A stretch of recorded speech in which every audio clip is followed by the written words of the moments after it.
বহুদিন বিয়ে হয়েছে কিন্তু সন্তান হয়নি, নানা রকম চিকিৎসা করিয়েও কোনো সুফল মেলেনি, বা অনেকের ক্ষেত্রে দেখা যাচ্ছে সন্তান আসছে কিন্তু মিসক্যারেজ হয়ে যাচ্ছে, গর্ভপাত হয়ে যাচ্ছে।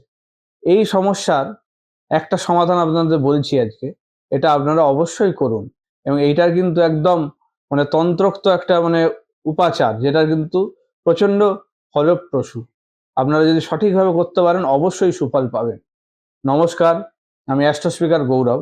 যাদের ক্ষেত্রে সন্তান নিয়ে প্রবলেম হচ্ছে, সন্তান হচ্ছে না বা হয়েও মিসক্যারেজ হয়ে যাচ্ছে, প্রবলেম হচ্ছে, তারা যেটা করবেন, পাঁজি দেখে পূর্ব ফাল্গুনী নক্ষত্র কোন দিনে আছে সেই দিনে আপনারা কোনো বট গাছের উত্তর দিকের কোনো ঝুড়ির থেকে 4 আঙুল, আপনাদের এই 4 আঙুল কিন্তু মেপে নিতে হবে, 4 আঙুল ঝুড়ি একটা নিতে হবে, এবং সেটা বড় হতে পারে, সেখান থেকে 4 আঙুল মেপে কেটে নিন।